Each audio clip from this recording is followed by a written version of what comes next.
En esta diapositiva que ustedes pueden ver aquí, lo que estamos viendo son las vías eferentes que salen del cerebelo, ¿sí? Aquí describen dos, que son dos de las vías decusadas del cerebelo. Entonces, vemos, por ejemplo, cómo aquí están los axones de Purkinje que van a ir a dar a los núcleos profundos, en este caso al núcleo dentado, que es el más lateral, y al núcleo interpósito. Se recuerdan que el interpósito está formado por el emboliforme y el núcleo globoso del cerebelo.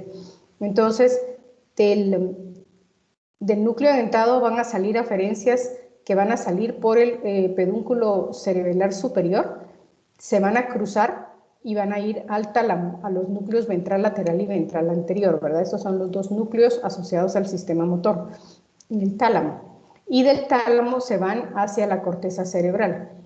Y de aquí ya la corteza lanza las eferencias a través del tracto córtico espinal, ¿verdad?, hacia la médula espinal, ¿sí?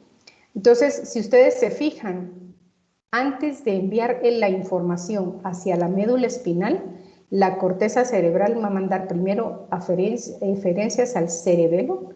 El cerebelo va a recibir estas aferencias, ¿sí?, y va a organizar los movimientos, va a dar su, digamos, va a aportar su parte en la coordinación y luego va a dar una eferencia a través de las células de Purkinje, ¿sí? Si se recuerdan, la mayoría de células son inhibitorias. ¿Esto con qué fin? Con el fin de que los movimientos que nosotros hagamos sean suaves y coordinados y de forma continua, ¿verdad?, no bruscos. Y entonces ya se van a la corteza y de la corteza nuevamente se van hacia la médula espinal. La otra eferencia que describen aquí es la que va a dar hasta el núcleo interpósito. Del interpósito sale igual por el pedúnculo superior, se cruza y va hacia el núcleo rojo. Este núcleo, recuérdense que está en el tallo cerebral, ¿verdad? De aquí del tallo cerebral salen las eferencias que nuevamente cruzan hacia el otro lado y se van por el tracto rubroespinal. Si se dan cuenta de lo que dice este cuadrito, ¿verdad?, el efecto neto es que la parte derecha del cerebelo va a controlar los músculos del lado derecho, la parte izquierda va a controlar los músculos del lado izquierdo, ¿sí? Porque primero las fibras eferentes que salen del cerebelo cruzan hacia el lado contralateral, pero como en el caso, en estos dos casos, las eferencias que salen de la corteza o del núcleo rojo vuelven a cruzar hacia el lado contralateral. Entonces ahí, por eso es que el lado derecho del cerebelo va a controlar el mismo lado de los músculos esqueléticos, ¿sí?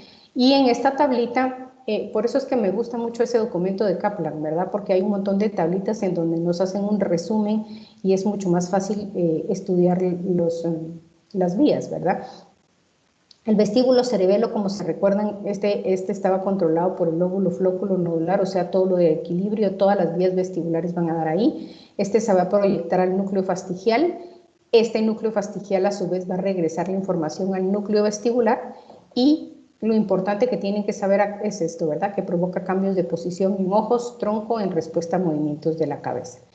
El espinocerebelo, que son los hemisferios laterales que controlan todos los movimientos distales, van a dar aferencias al interpósito, estos se van al núcleo rojo y entonces estos van a influir en motoneuronas inferiores de los tractos retículo espinal y rubroespinal para control de postura. Y el pontocerebelo, estos hemisferios intermedios son los paravérmicos, se recuerdan, ¿verdad? Y el pontocerebelo se va a encargar de todos los músculos distales. Distales, no, estos no son distales, estos son axiales. Y los hemisferios se van a proyectar al núcleo dentado. ¿Alguien tiene su micrófono encendido? Que lo apague, por favor. Se van a proyectar al núcleo dentado y del núcleo dentado se va a regresar la información al tálamo, ¿verdad?, luego a la corteza, y estos son los que van a influir en el tracto corticoespinal definitivamente. Entonces, aquí tenemos un resumen de todas las vías cerebrales eferentes y qué es lo que van a ir a hacer, ¿sí? Y esta imagen es para mostrarles nuevamente todas las aferencias que recibe el cerebelo, ¿verdad?, de los núcleos vestibulares, de la médula espinal, ¿sí?, de la corteza cerebral, ¿sí?, y del tálamo, ¿verdad?, y del tallo cerebral. Todas estas aferencias entran al cerebelo antes Es decir, si la corteza va a dar una orden de ejecución de movimientos, primero tiene que pasar por el cerebelo. Y una vez el cerebelo dé esa información, entonces ya se van de regreso a la corteza y la corteza ya lo saca hacia el tracto córtico espinal. Y aquí nuevamente tenemos los núcleos, ¿verdad? El núcleo fastigial, ¿sí? Que va a recibir eferencias y que se va a proyectar, es decir, las eferencias del cerebelo que van del núcleo fastigial van a ir hacia el núcleo vestibular, que es este de acá, y también se van a proyectar hacia la formación reticular. Y entonces del núcleo vestibular van a ir vías que van vestíbulo-espinales, y de acá van a salir también vías retículo-espinales. Esta es el área donde se encuentra la formación reticular, ¿sí? Y también se van a ir a proyectar hacia los núcleos de los nervios que controlan los movimientos oculares. Este es el emboliforme, que recuérdense que es parte del interpósito, ¿verdad? Y entonces este se va a proyectar hacia el núcleo rojo, que es el que va a dar proyecciones hacia el tracto rubroespinal, ¿verdad? Del núcleo rojo para abajo. Y luego este es el núcleo dentado, este es el que se va a proyectar hacia el tálamo, ¿sí? Y del tálamo hacia la corteza. Del núcleo rojo también van a ir proyecciones hacia el tálamo y hacia la corteza. Y entonces ya de acá sale información por el tracto córtico-espinal hacia la médula espinal. Entonces es importante que entendamos esto, ¿verdad? Es decir, la corteza, el cerebelo y los ganglios basales funcionan en forma paralela, ¿sí? La corteza no va a mandar información a la médula espinal hasta que el cerebelo y los ganglios basales le den su aporte a la ejecución de movimientos. Entonces revisemos ahorita los ganglios basales. Los ganglios basales igual, ¿verdad? Van a recibir aferencias de la corteza y se van a proyectar hacia el tallo cerebral y hacia el tálamo. Y el tálamo ya lo va a hacer estas proyecciones hacia la corteza motora, la premotora y la corteza prefrontal. Recuérdense que la corteza prefrontal es parte del control de la personalidad y de la conducta social, ¿verdad? Y parte del razonamiento también. Entonces, ¿cuáles van a ser estos ganglios basales que nos ayudan con la motricidad? ¿Sí? El núcleo caudado y el putamen, que forman algo que se llama el estriado, ¿verdad? La sustancia negra, también están el globo pálido, los núcleos subtalámicos y los núcleos del tálamo asociados, que son el ventral anterior y el ventral lateral, como ya lo hemos visto, ¿sí? Si ustedes leyeron ganglios basales en Constanzo, también hablan del complejo amigdaloide, es decir, la amígdala forma parte de los núcleos profundos. Sin embargo, esta no está metida entre el proceso de la motricidad, ¿verdad? Entonces estos no se mencionan. Aquí hay varios cortes, que les puse imágenes de diferentes cortes del cerebro para que nos demos una idea de dónde están ubicados los ganglios basales, ¿verdad? Este es el putamen y el núcleo caudado, ¿sí? Que forman el cuerpo estriado, ¿verdad?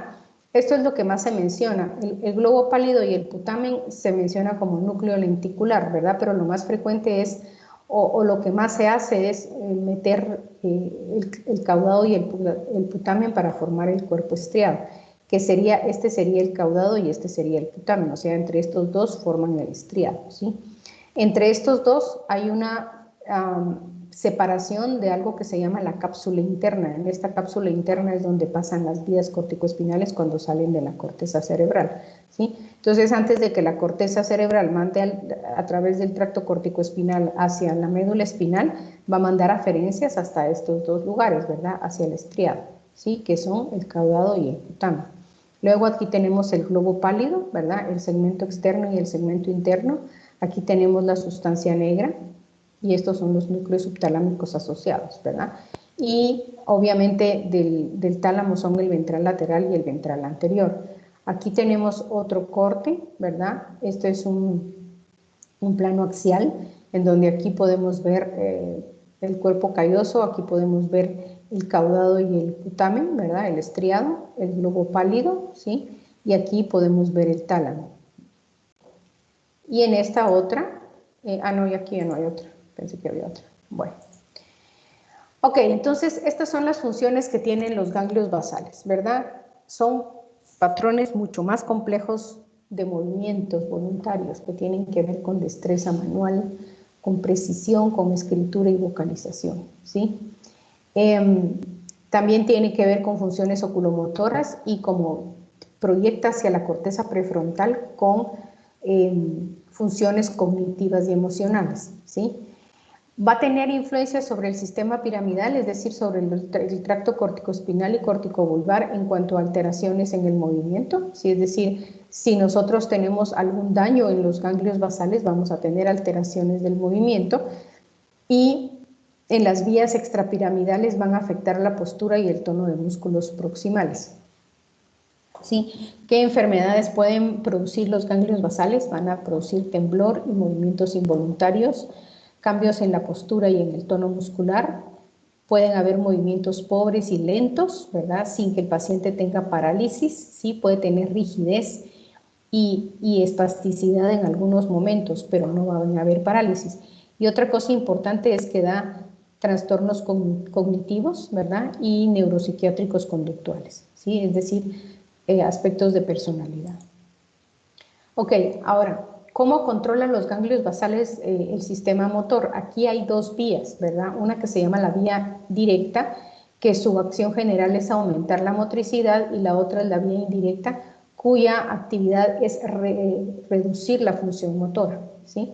Entonces, estos dos son efectos antagónicos, pero la verdad es que hay un equilibrio muy estrecho entre las dos funciones, ¿verdad? Y las dos se van a dar al mismo tiempo, de tal suerte que para que nosotros hagamos movimientos, tiene que haber influencia de la vía directa aumentando la actividad, es decir, cuando nosotros nos estamos moviendo, hay una influencia de la vía directa, aumentando nuestra actividad motora, pero la vía indirecta también influye, disminuyendo un poquito la actividad motora, de tal suerte que tengamos movimientos suaves, de forma continua, ¿verdad? Simétricos, coordinados, y no que sean bruscos, ¿verdad? Y entonces ambas actúan ayudando a la corteza cerebral y al cerebelo a generar movimientos de forma adecuada. Aquí les puse una explicación que me pareció que es un poco fácil, más fácil de lo que explican en los textos, pero vamos a ver tal vez las gráficas, ¿verdad? Si ustedes quieren, después pueden ir leyendo lo que está en estas diapositivas e irlo complementando con las gráficas, ¿verdad? En términos generales, el proceso de control del movimiento se trata de procesos de desinhibición, ¿sí?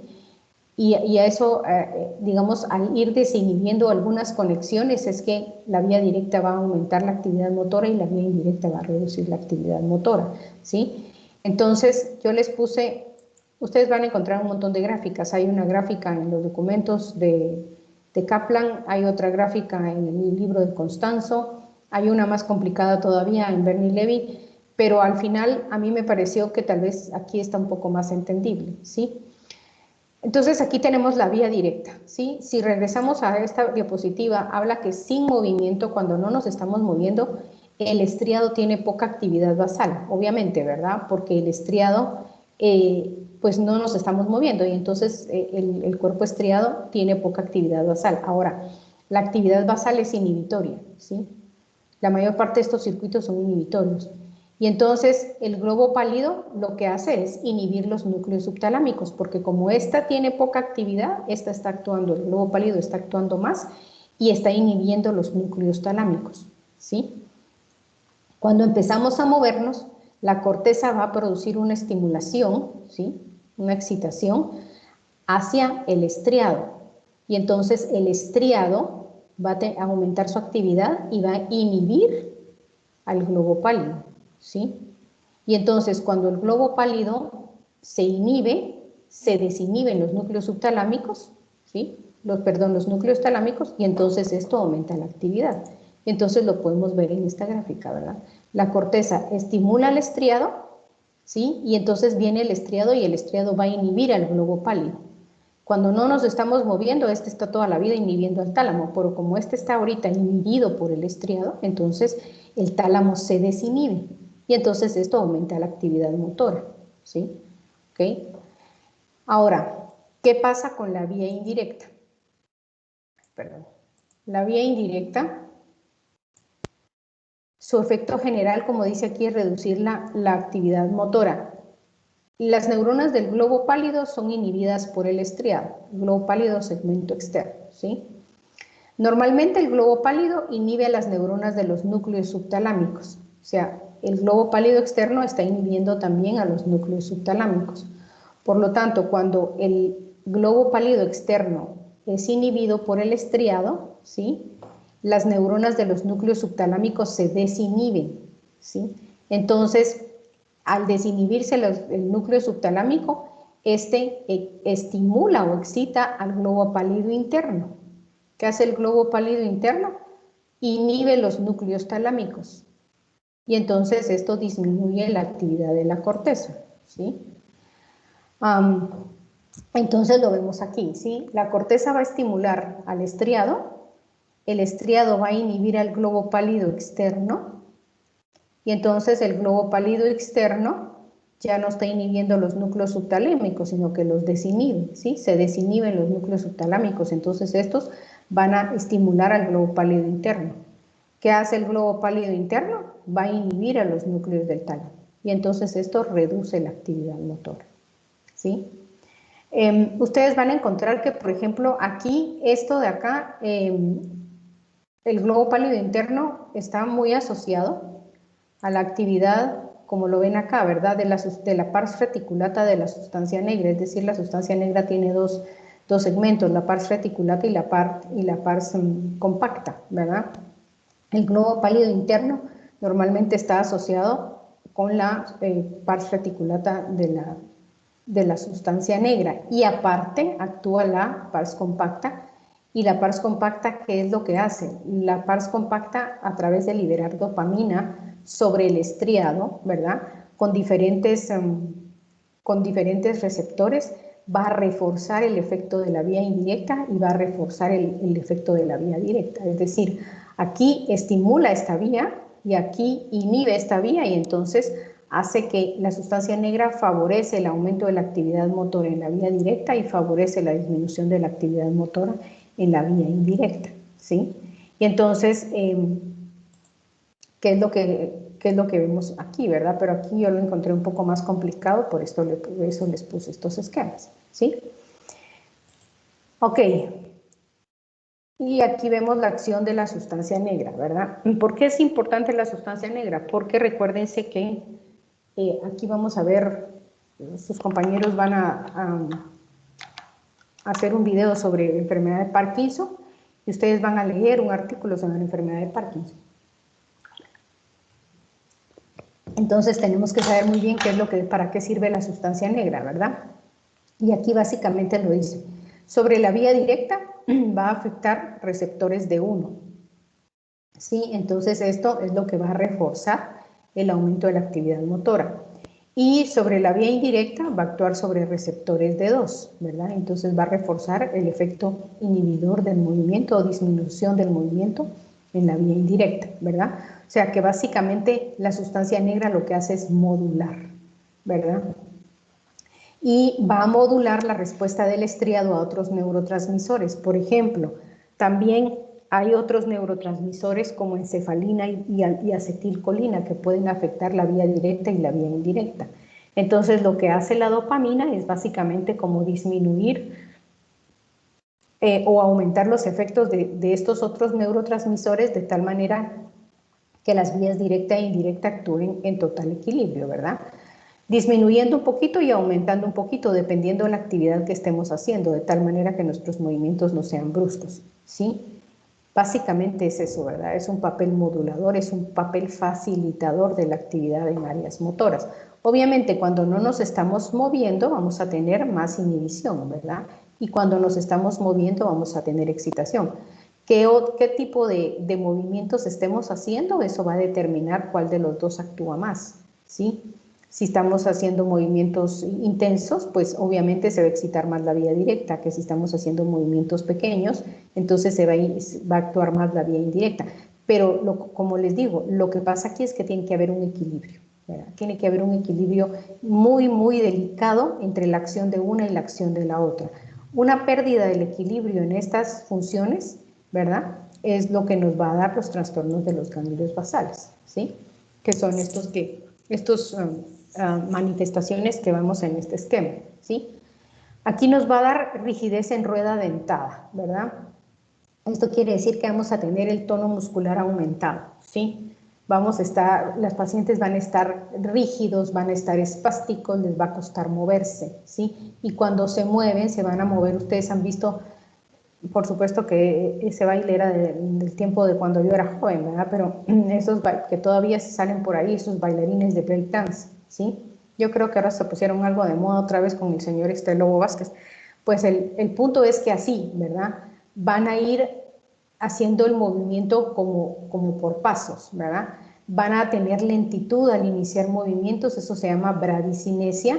Van a tener atetosis, que son movimientos lentos, retorcidos de las partes distales de las extremidades, ¿sí? Es decir, en lugar de levantar el brazo normalmente, la persona va a levantar el brazo y va a estar haciendo como movimientos en espiral con el brazo, ¿verdad? Pueden presentar también corea, ¿sí? Que son movimientos rápidos con coleteo de las extremidades y con movimientos faciales. Las personas van a hacer muecas, ¿verdad? Otro trastorno se llama balismo, que son movimientos violentos de sacudida en las extremidades. Distonía, ¿sí? Que son movimientos lentos del tronco que distorsionan la posición corporal. Si ustedes se fijan, muchos de estos se asocian también a trastornos cerebrales, ¿sí? Y la diferencia entre una enfermedad cerebral y una enfermedad de ganglios basales es esta, ¿verdad? Temblor en reposo. Los pacientes con trastornos cerebrales se recuerdan que tenían temblor de intención. Es decir, cuando ellos iban a hacer algún movimiento empezaban a temblar. Estos pacientes con trastornos de ganglios basales van a presentar temblor en reposo. Es decir, no se están moviendo y están temblando, ¿verdad? En esta tablita que tienen en los documentos de Kaplan, aquí están descritas cada una de las enfermedades de ganglios basales, ¿verdad? Parkinson, Huntington, enfermedad de Wilson, hemibalismo y síndrome de Tourette. Y hay algunas que, por ejemplo, si ustedes se fijan, bueno, casi todas se asocian a trastornos conductuales, ¿verdad? O emocionales o neuropsiquiátricos. Por ejemplo, el paciente con Parkinson va a presentar, aparte de demencia, va a presentar depresión, ¿sí? El paciente con enfermedad de Huntington va a tener cambios de la personalidad. El paciente con síndrome de Tourette, esto es bien característico, ¿verdad? Va a tener, por ejemplo, desórdenes obsesivos compulsivos o va a empezar a hablar a gritos y a decir palabras soeces, ¿verdad? Porque pierden todo tipo de inhibición conductual respecto a ciertas cosas, ¿verdad? La enfermedad de Parkinson quizá es la más frecuente y la más descrita en las enfermedades de los ganglios basales, ¿verdad? Y aquí esta es una enfermedad degenerativa, ¿sí? Se empiezan a degenerar las neuronas, sobre todo de la sustancia negra, y empiezan a tener inclusiones de esta proteína que se llama alfa-sinucleína, ¿sí? Ahora, hay algo que se llama síndromes parkinsonianos o parkinsonismo, que no precisamente son debidas a esta degeneración y que pueden ser causadas por infecciones del sistema nervioso central, trastornos vasculares o intoxicaciones, como por ejemplo esta droga, ¿verdad? La metilfeniltetrahidropiridina, que es un derivado de la síntesis de meperidina o heroína, o sea, esta es una droga sintética, ¿sí? Que se forma a partir de derivados del opio, o como la meperidina. La meperidina es el nombre genérico de un analgésico opioide que se llama Demerol, ¿verdad? La morfina o la heroína que derivan de los opiáceos, ¿sí? La enfermedad de Huntington es una enfermedad autosómica dominante, igual la enfermedad de Wilson. Aquí el problema es una acumulación de cobre por un trastorno del metabolismo del cobre. El hemibalismo se puede dar con problemas hemorrágicos, ¿verdad? En los pacientes que tienen hipertensión, y el síndrome de Tourette también es una enfermedad congénita, ¿verdad? Bueno, ¿alguna pregunta? Les voy a poner en el portal hoy en la tarde unos videos, ¿sí? Bueno, les voy a poner un documento donde están las diapositivas de los movimientos oculares, que vamos a ver al final, y la imagen de las anopsias que ya revisamos, ¿sí? Y les voy a poner unos videos donde están las marchas anormales, ¿verdad? Marcha parkinsoniana, marcha táxica, marcha coreiforme y sobre nistagmo también. Así que ahí los miran.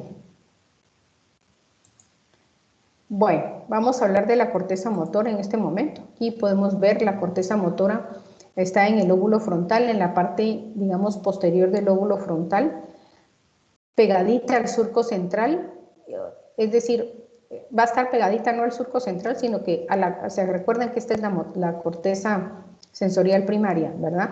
Aquí está el surco central y aquí vamos a tener, o la cisura central más que surco, esta es una cisura central, y aquí vamos a tener la corteza motora primaria. Y anterior a la corteza motora primaria vamos a tener las cortezas motoras de asociación, ¿verdad? Que es la corteza premotora y la corteza motora suplementaria en ambos hemisferios, ¿sí? Y esta es lo que le llamamos la corteza prefrontal. Ok, en la corteza motora primaria tenemos un mapa que se llama el homúnculo motor, ¿verdad? Es un mapa somatotrópico donde están mapeados cada uno de los músculos estriados de nuestro cuerpo. Aquí vemos la lengua y aquí vemos parte de la faringe que tiene músculo estriado, ¿verdad? De hecho, el esfínter esofágico superior, es decir, el rollito de músculos que rodea la parte superior del esófago y que se mantiene cerrado y que se abre cuando tragamos, es músculo estriado, aunque sea controlado de forma no voluntaria, ¿verdad? Pero es músculo estriado, entonces por eso lo tenemos aquí, todos los músculos de la laringe mapeados, la lengua, la mandíbula, ¿verdad? Los labios, ¿sí? Todos los músculos de la cara, párpado y músculos oculares, extraoculares del globo ocular, las cejas, ¿verdad? El cuello, las cejas y todos los músculos de la frente que fruncimos, ¿sí? Y también tenemos una gran área de la corteza donde están mapeados cada uno de los deditos de la mano, la palma, la muñeca, ¿sí? El dorso de la mano también, el antebrazo, el codo, el brazo, el hombro, parte del tronco, la cadera, el muslo, la rodilla, la pierna, el tobillo y los pies, todo, ¿verdad? O sea, así como tenemos un homúnculo sensorial, así también vamos a tener un homúnculo motor, ¿verdad? Ahora, aquí tenemos otra imagen, esta es una imagen tomada de Buito. Vemos también que en las áreas premotoras y suplementarias es donde están mapeadas algunas habilidades más complejas, ¿verdad?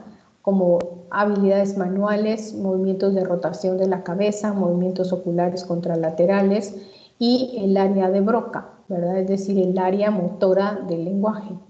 Si se fijan, aquí tenemos el lado occipital, en donde tenemos toda la parte visual, ¿verdad? Y aquí tenemos el área de Wernicke en este lado, ¿verdad? Este es el área auditiva, entonces aquí tenemos la palabra escuchada, ¿verdad? El lenguaje escuchado. Acá el lenguaje leído y la comprensión del lenguaje escuchado y leído, ¿sí? En el área de Wernicke es comprensión del lenguaje.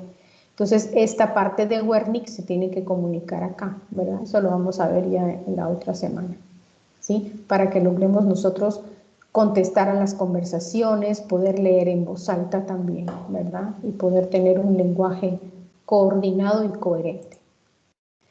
Ok, hay dos teorías respecto a cómo se produce el movimiento, ¿sí?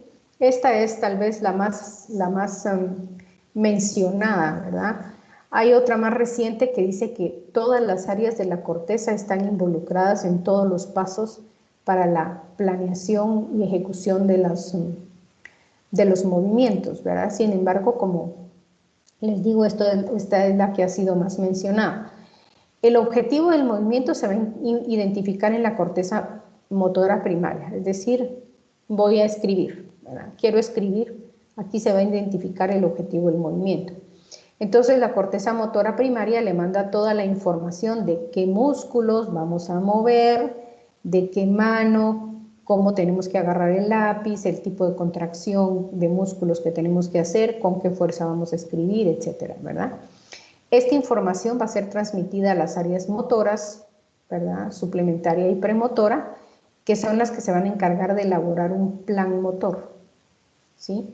Entonces estas ya van a describir, ya van a planificar todo lo que la corteza motora les dijo, ¿sí? Una vez hecho el plan, lo mandan de regreso a la corteza motora primaria que se encarga del estado final de la ejecución, ¿sí? Y va a transmitir las órdenes a las vías descendentes, ¿ya? Siempre recuérdense que antes de mandar a las vías motoras descendentes, primero van a pasar por el cerebelo y los ganglios basales al mismo tiempo. Y ahí van a ser recogidas las informaciones de ganglios basales y cerebelo, se van de regreso al tálamo y del tálamo a la corteza, y entonces ya la corteza manda a través de los núcleos motores del tallo cerebral y de la médula espinal la información hacia los músculos que van a ejecutar el movimiento. Esta es la teoría más estudiada, más descrita de las dos, ¿verdad? Hay otra, como les digo, que es un poco más reciente, que menciona que no, que todo el trabajo lo hacen todas las cortezas al mismo tiempo, ¿sí? Bueno, ¿alguna pregunta? Doctora, la Sí, teoría tiene algún doctora. nombre. No, no tienen nombres. No. Ah, ok, gracias. De nada. ¿Quién iba a hablar ahí atrás después? Yo, Gabriel, Dígame, disculpe, Gabriel. doctora, ya en el último paso, ya después de que regresa la información desde el tálamo y desde los, ¿cómo se llama? Desde los ganglios basales, regresa a la corteza y ahí ya Sí, la transmite a las vías descendentes. Pero así es. mi pregunta es, las vías piramidales, usted nos había dicho específicamente como que del tronco superior, ¿verdad? Bueno, más que todo de la cara y No, de no, no, o sea, las vías piramidales es todo el cuerpo, ¿sí? Lo que pasa es que tiene más conexiones porque, vamos a ver, las neuronas de la corteza van a hacer sinapsis en algunos núcleos, por ejemplo, la cara, todos los movimientos de la cara.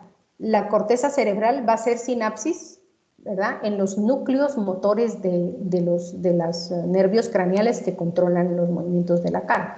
Sí, o sea, el facial, el hipogloso y, digamos, si vamos a masticar el trigémino, ¿verdad? Entonces, ahí hace sinapsis. Esas son motoneuronas, esas ya no son motoneuronas superiores, esas ya serían motoneuronas inferiores, digamos, ¿verdad?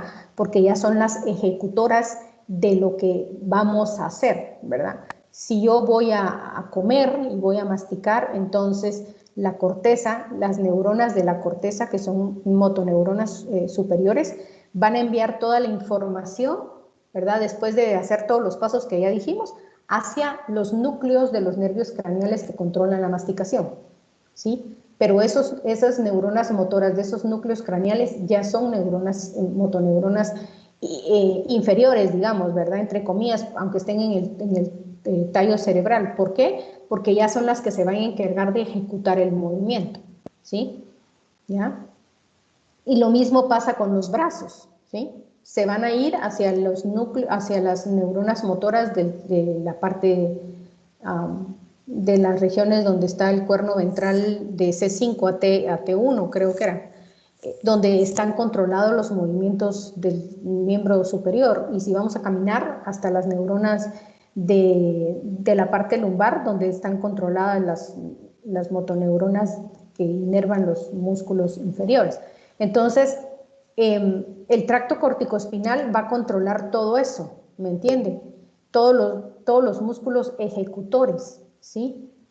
Ahora, neuronas de los núcleos vestibulares y del núcleo rojo, esas también todavía y de algunos nervios craneales que controlan postura, por ejemplo, esos todavía se consideran motoneuronas superiores, porque la corteza manda información ahí, pero ahí todavía no es la ejecución final del movimiento, ¿sí? No sé si me explico. Pero el tracto corticoespinal se dedica a enviar información hacia todo el cuerpo, ¿sí? No solo, lo que pasa es que inerva más los músculos distales de las extremidades, por ejemplo, ¿sí? ¿Ok? No sé si me expliqué. Sí, doctora, muchas Sí. gracias. Sí, Ok, sí, sí. de nada, de nada. Ok, otra pregunta.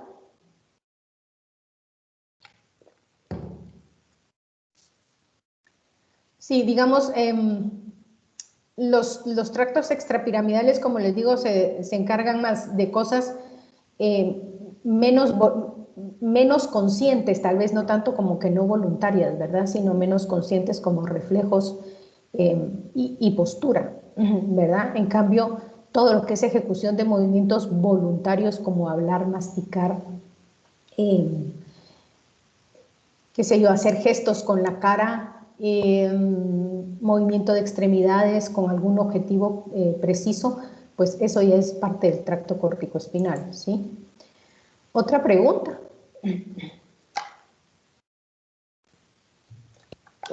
Por eso es que los sistemas piramidales se dividen en dos, ¿verdad? Córtico espinal y córtico vulvar.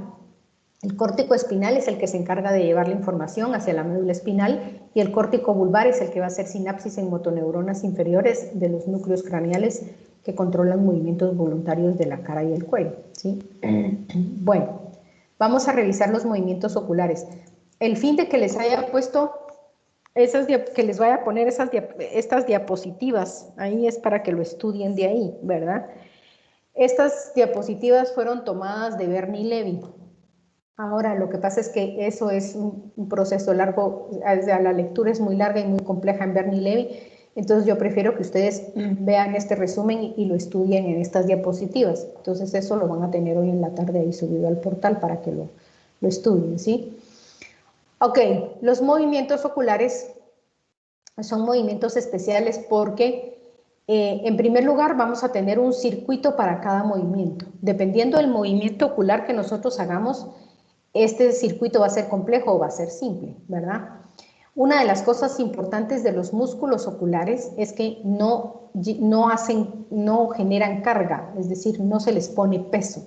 Su función es mover los ojos en diferentes sentidos, ¿verdad? Hacer diferentes movimientos, ¿verdad?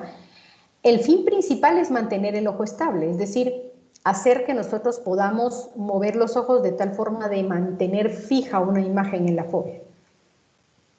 Y entonces, por eso es que son movimientos también bastante simples, ¿verdad?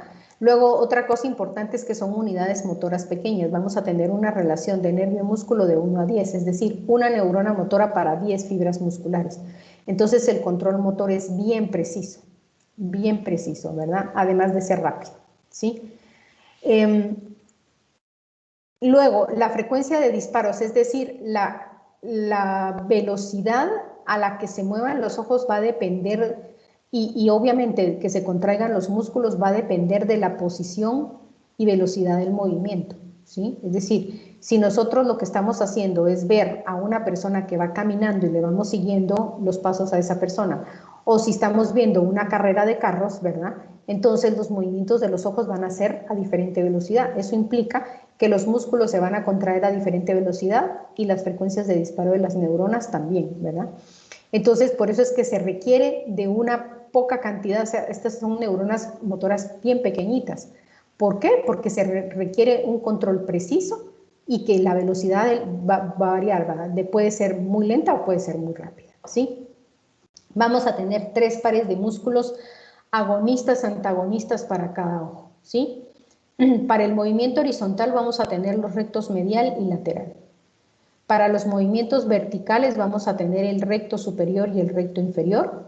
Y para los movimientos torsionales los oblicuos, ¿verdad? El oblicuo superior y el oblicuo inferior, ¿sí? Y vamos a tener 3 nervios craneales encargados de estos movimientos. El óculo motor, que es el encargado de inervar la mayor cantidad de músculos. El troclear, ¿verdad? Que solo va a inervar el oblicuo superior contralateral. Y el abducens, que va a inervar el recto lateral ipsolateral, ¿sí? Mientras que el oculomotor se encarga de inervar los ipsolaterales recto inferior, medial y oblicuo inferior, y contralaterales el recto superior, ¿verdad? Entonces el oculomotor es el que más músculos inerva. Entonces, ¿qué parece el oculomotor? El 3. El 3. 3. ¿Y el troclear? El 4. El 4. ¿Y este? El abducens. El 6. El 6. Bueno, El 6. entonces, aquí tenemos una imagen, ¿verdad? Esta también la tomé de bulto. Entonces, aquí tenemos el recto lateral, ¿verdad? Que este va a ser inervado por el abducens, ¿sí? Aquí tenemos el troclear, ¿verdad? Que va a inervar el oblicuo superior, ¿sí? Y todos los demás músculos. Aquí estamos viendo el ojito desde arriba, ¿verdad? Entonces aquí tenemos el recto superior, aquí atrásito está el recto inferior, ¿sí? Aquí tenemos el recto lateral y el recto medial. El recto medial, ya se acuerdan, es el que da hacia la nariz, ¿verdad? El oblicuo superior y el oblicuo inferior, ¿sí? Entonces ahí se acuerdan ustedes de estas inervaciones, no sé si ya las vieron con la... No sé, porque ahora vamos todos desfasados, anatomía, semiología, todos vamos en un relajo. En fin, vamos a ver entonces ahorita los reflejos que se van a generar, o sea, los movimientos oculares que son reflejos, ¿sí? ¿Ok? Algunos son voluntarios, pero una vez que que ustedes deciden qué es lo que quieren ver o qué es lo que van a ver, los movimientos se van a generar en forma de reflejos, ¿verdad? El primer reflejo y el más simple es el óculo vestibular, ¿sí? Ya hablamos, ya hablamos, es el que también se le llama el reflejo de los ojos de muñeca, ¿verdad? En este reflejo está diseñado para mantener la escena visual estable cuando uno mueve la cabeza. Entonces, ustedes ponen a un paciente para evaluar si está bien el reflejo, ponen a un paciente a ver algo fijamente, por ejemplo, ¿verdad? O lo pueden probar ustedes ahorita, ustedes están viendo su pantalla, giran la cabeza hacia la izquierda y los ojos se van a mover hacia el lado contrario, ¿sí? ¿Para qué? Para mantener la vista fija en la pantalla. Si giran la cabeza para el otro lado, para el lado derecho, los ojos se van a mover en sentido contrario, ¿sí? Si suben la cabeza, los ojos se mueven hacia abajo. Y si inclinan la cabeza hacia adelante, los ojos se mueven hacia arriba. El punto es mantener la escena visual fija, ¿verdad? Por eso dice aquí, produce un movimiento igual y opuesto, o sea, igual quiere decir que se va a mover en sentido horizontal o en sentido vertical, pero en sentido opuesto. Es decir, si ustedes giran a la izquierda, los ojos se mueven a la derecha, ¿sí? Ahora, aunque es un reflejo relativamente simple, van a estar metidos en el circuito los núcleos vestibulares, los núcleos oculomotores que inervan los músculos extraoculares, ¿verdad? Es decir, las aferencias visuales en primer lugar, ¿verdad? Y estas aferencias visuales van a hacer sinapsis o van a conectarse con los núcleos vestibulares, los núcleos oculomotores y luego que inervan los músculos extraoculares. El otro reflejo se llama el reflejo optocinético, ¿sí? Entonces, este va a ser activado por movimientos de la escena visual o movimientos lentos de la cabeza, ¿sí? Y entonces aquí está todo el circuito. Ahora, por ejemplo, ¿cómo se va a echar a andar este reflejo optocinético? Cuando ustedes están viendo un objeto que se está moviendo, pero que no se está moviendo rápido, ¿verdad? Entonces, ¿qué es lo que ustedes hacen? Ustedes van siguiendo con los ojos a la persona, ¿verdad? Que se va moviendo, que va caminando, o un vehículo que va caminando despacio, ¿sí? Cualquier objeto que se esté moviendo, ustedes lo van a seguir. ¿Cómo pueden probar en clínica esto? Con su lamparita, con una luz, y mueven la luz hacia la izquierda y hacia la derecha con el paciente con la cabeza fija y los ojos se van a mover, ¿verdad? En la dirección en que se está moviendo el objeto. La otra forma de evocar este reflejo es cuando nosotros nos estamos moviendo, ¿verdad? Y estamos observando una imagen, ¿sí? Que está fija, ¿sí? Por ejemplo, cuando vamos en un carro y acabamos de ver un paisaje muy lindo o nos llama la atención una valla publicitaria y entonces la seguimos con los ojos e incluso movemos nuestra cabeza en el sentido en el que se quedó fija la valla publicitaria, por ejemplo, ¿verdad? ¿Ok? Y entonces aquí igual, ¿verdad? Fotorreceptores, el circuito incluye fotorreceptores, aferencias del lóbulo occipital, corteza visual primaria y temporal, núcleos ópticos y accesorios del tallo cerebral y el mesencéfalo, o sea, los colículos, y las aferencias vestibulares y de los núcleos oculomotores. La verdad es que a mí el circuito no me interesa que se lo aprendan, lo importante es que aprendan cómo se producen estos reflejos, ¿verdad? Y cómo lo pueden examinar, ¿sí? Luego está el reflejo, los dos movimientos rápidos de los ojos que se llaman sacudidas, ¿sí? ¿Cuál es la finalidad de estos movimientos que se llaman sacudidas? Igual que todos, enfocar objetos sobre la fobia, ¿verdad? Y hay dos tipos de sacudidas, los que se llaman movimientos sacádicos y otros que se llaman de búsqueda uniforme, ¿sí? Los movimientos sacádicos son movimientos muy rápidos, que uno hace para explorar rápidamente el entorno, ¿verdad? Sobre todo cuando estamos en la oscuridad o cuando estamos buscando objetos que ya conocemos, ¿sí? Por ejemplo, ustedes se van a un centro comercial porque quedaron de encontrarse con alguien y hay un montón de gente, y entonces ustedes lo que hacen es un movimiento que puede ser en conjunción con movimientos de la cabeza, ¿verdad? Sus ojos andan moviéndose de un lado a otro buscando la cara de la persona con la que ustedes quedaron de encontrarse. ¿En qué otra situación hacemos movimientos sacádicos? Cuando estamos leyendo, ¿verdad? Cuando estamos leyendo un texto, movemos los ojos de un lado al otro, siguiendo la línea en donde estamos leyendo, ¿verdad? Para fijar las letras en nuestra fobia, ¿sí? Entonces, eso se llaman movimientos sacádicos. Pueden ser voluntarios o pueden ser reflejos, ¿verdad? Voluntarios porque nosotros estamos buscando voluntariamente un objeto o a alguien, ¿verdad? O en la oscuridad, por ejemplo, ¿sí? Cuando estamos en un sitio oscuro, acuérdense que ahí no vemos bien, ¿verdad? Es decir, no vemos con definición. Pero sí, por ejemplo, tal vez estamos buscando el interruptor de la luz en la pared, entonces estamos haciendo movimientos sacádicos, o estamos buscando un mueble para no tropezarnos, ¿verdad? Y entonces nos ayudamos con la mano, pero igual estamos haciendo movimientos sacádicos, ¿sí? Es decir, movimientos rápidos generalmente son en sentido horizontal, ¿verdad? Luego tenemos otro tipo de movimientos que se llama el movimiento de la búsqueda uniforme, ¿sí? Esto es cuando nosotros estamos observando un objeto móvil que se mueve rápido, ¿sí? Este tipo de movimiento va a mandarnos información sobre la velocidad del objetivo.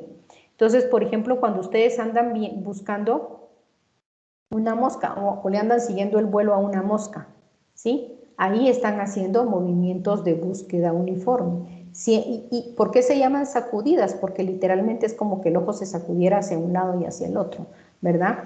O incluso en forma torsional, hacia arriba y hacia abajo, ¿sí? Entonces, y esto nos da la idea también de qué tan rápido se mueve el objetivo.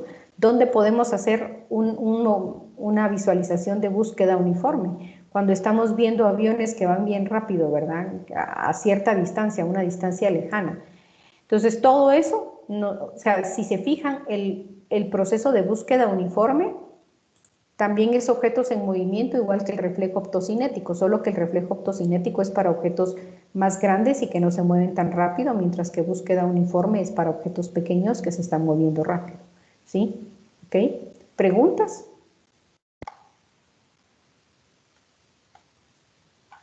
Muy bien. Ahora están estos otros dos movimientos que se llaman movimientos de convergencia, ¿sí? Estos movimientos de convergencia son movimientos conjugados en la misma dirección, cuya finalidad es mantener lo mismo, ¿verdad? Siempre un objetivo en ambas fobias. Esto principalmente se va a producir cuando se acercan objetos que están lejos y se nos acercan, ¿verdad?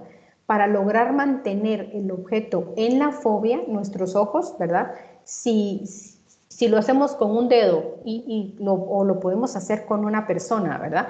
Le ponemos el dedo a cierta distancia y lo empezamos a acercar, lo empezamos a acercar, lo empezamos a acercar. Los dos ojos se van a empezar a meter, ¿verdad? Hacia la parte medial, hacia la parte nasal. Van a empezar a converger, ¿verdad?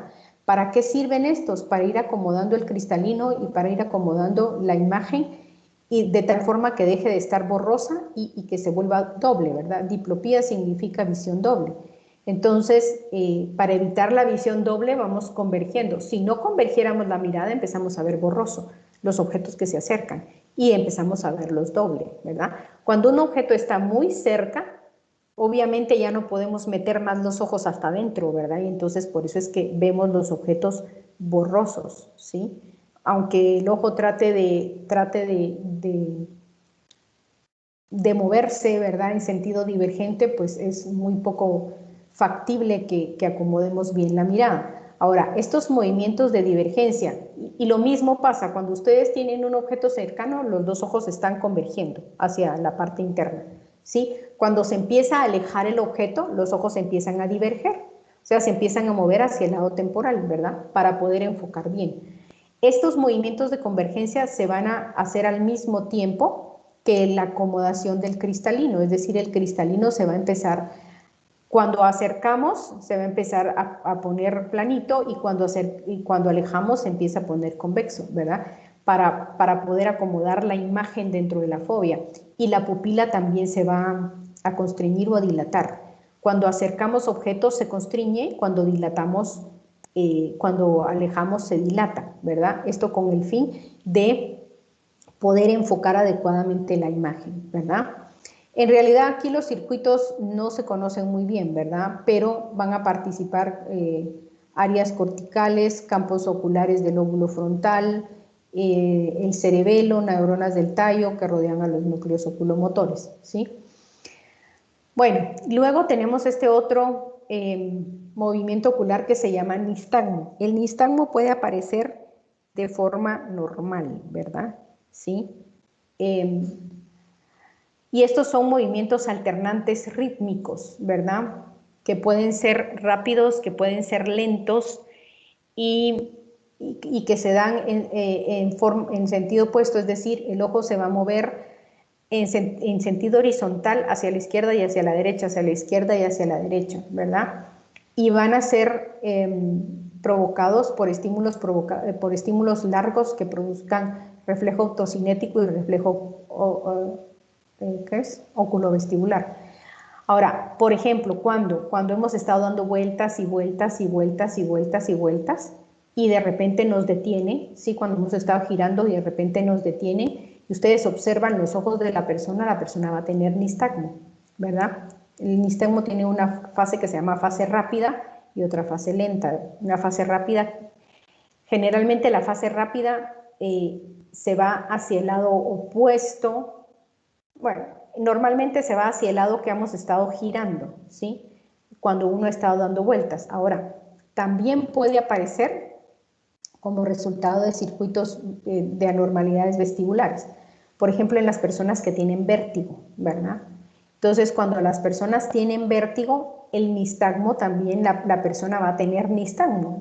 Va a estar quieta y no ha estado girando nada, pero como sus canales semicirculares, la endolinfa está dando vueltas, esta persona tiene sensación de movimiento, ¿verdad? Que las cosas se le mueven. Entonces, en esta persona va a haber nistagmo. ¿Cuál es la finalidad del nistagmo? Tratar de fijar un objeto dentro de la fobia, ¿verdad? Lo que pasa es que no se puede, no puede fijar y por eso es la sensación de movimiento. Entonces, ahí, en el nistagmo generado por vértigo, por ejemplo, la fase rápida es hacia el lado opuesto del canal semicircular que está afectado. La fase lenta hacia el lado del canal semicircular que está afectado, ¿verdad? O sea, es un diagnóstico útil, ¿sí? En el video que les voy a poner aparecen diferentes formas de nistagmo. Algunas formas de nistagmo se deben a trastornos en el aparato vestibular, otros ya son signos, por ejemplo, de alteraciones cerebrales o de alguna alteración en el tallo cerebral, ¿sí? Pero es un signo diagnóstico muy útil, ¿ya? Y como les digo, puede ser un vértigo horizontal, que es lo más frecuente, ¿verdad? Los ojos se mueven de forma rápida y rítmica hacia alguno de los lados, pero pueden haber nistagmos que son hacia arriba y hacia abajo, o nistagmos torsionales, ¿verdad? Que los ojos se mueven como en espiral, ¿sí? Hay diferentes tipos de nistagmo y diferentes patologías. Muy bien, jóvenes, ¿alguna pregunta?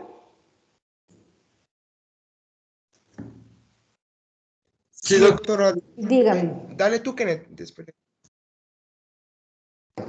Bueno, ahí le doy yo. Gracias. Gracias, Gabriel. Mire, doctora, solo tengo una pregunta. Ajá. Con la convergencia, pues los ojos se pueden mover como de un lado a otro siguiendo el objetivo, ¿no? Ujú. Entonces, si estos empiezan como a seguir el objetivo del lado de izquierda a derecha rápidamente, eso, ¿cómo diferenciamos si es convergencia o nistagmo? No, es que no. Es que la convergencia es que usted ponga los ojos viscos, digamos. Esa es una convergencia. ¿Sí? ¿Ya? Ah, ya le entendí. Convergencia quiere decir que usted ponga los ojos viscos, ¿verdad? Eso es convergencia. Ahora, cuando usted está haciendo movimientos de sacudidas, usted los está haciendo de forma voluntaria. Por ejemplo, cuando usted está leyendo, está moviendo los ojos de un lado a otro de la línea. ¿Sí? Ahora, un nistagmo, usted pone a la persona con la cara de frente sin estar viendo nada, sin estar leyendo nada, y la persona está moviendo los ojos. Tiene movimientos rítmicos, los ojos están oscilando. Los dos ojos pueden oscilar hacia el mismo lado, es decir, los dos se van a mover hacia el lado derecho y de ahí regresan, otra vez hacia el lado derecho y de ahí regresan, ¿sí? Eso es un nistagmo y la persona no está, usted le dice, está moviendo, está intentando ver algo. No, no estoy intentando ver nada, pero la persona tiene nistagmo. O sea, usted la puso a ver un objetivo frente a su, digamos, en la pared de enfrente y la persona está moviendo los ojos. O sea, el nistagmo es involuntario. En cambio, los movimientos en sacudida, ya sea de búsqueda uniforme o los sacádicos, esos son voluntarios, porque usted está buscando un objeto y entonces está haciendo movimientos de sacudidas para buscar un objeto, o está siguiendo un zancudo que anda volando enfrente de usted, ¿verdad? Entonces usted está haciendo movimientos de búsqueda uniforme viendo al zancudito, ¿sí? Pero el nistagmo es involuntario, la gente no sabe que tiene nistagmo, no se da cuenta que tiene nistagmo, ¿ya? No está haciendo esos movimientos por pura voluntad, es un reflejo, ¿sí? Ahora sí ya entendió la diferencia. Sí, ya, doctora. Gracias. Ok, ¿otra pregunta? Sí, yo iba a preguntar justamente eso, doctora, de que si el nistagmo también era lo mismo que cuando porque hay personas que a veces tienen los ojos moviéndose de lado a lado, pero usted ya me respondió que sí es lo mismo, que es un nistagmo. Sí, exactamente. Si la persona no está intentando buscar algo con la mirada, entonces es nistagmo. Hay otra forma de nistagmo que es fisiológico o que es, digamos, normal. Cuando usted voltea a ver con los ojos algo y está extremada, o sea, cuando ya llega al extremo del movimiento ocular, por ejemplo, usted mira con sus ojos hacia el lado, sin mover la cabeza, obviamente, ¿verdad? Hacia el lado derecho, pero los mueve al extremo máximo que puede los ojos, sobre todo cuando es abducción, ¿verdad? Cuando nosotros movemos los ojos hacia el lado derecho, el ojo derecho se abduce, ¿verdad? Y el ojo derecho y el ojo izquierdo sufre aducción, ¿sí? Entonces, sobre todo cuando estamos haciendo abducción de un ojo, este ojo llega al límite de su movimiento, entonces el músculo contralateral empieza a tirar, ¿verdad? De él, porque acuérdese que es como un reflejo de estiramiento, ¿verdad? Se estiró demasiado y entonces está intentando regresar el ojo a su posición original. Entonces va a haber un pequeño nistagmo de ese lado, pero eso es fisiológico, eso es normal, ¿verdad? Ahora, lo anormal es cuando nosotros encontramos estos movimientos oculares de nistagmo en las personas y las personas no están viendo nada, no están haciendo seguimiento de ningún movimiento ni nada, ¿verdad? Eso ya es un signo diferente, ¿sí? Ahí les invito a ver ese video está muy bonito. Es un poquito largo, pero es muy, muy interesante el video del nistagmo porque les dan todos los circuitos neuronales involucrados y bien interesante. Ahí se los dejo para que lo vean, ¿verdad? Se los voy a subir. No se los subo ahorita porque ahorita ya al rato tengo clase con otra sección y no me da tiempo, pero voy a tratar de tenérselos ya listo para la tarde, ¿verdad? ¿Alguna otra pregunta? Sí, yo tengo una duda. Por Bien. ejemplo, las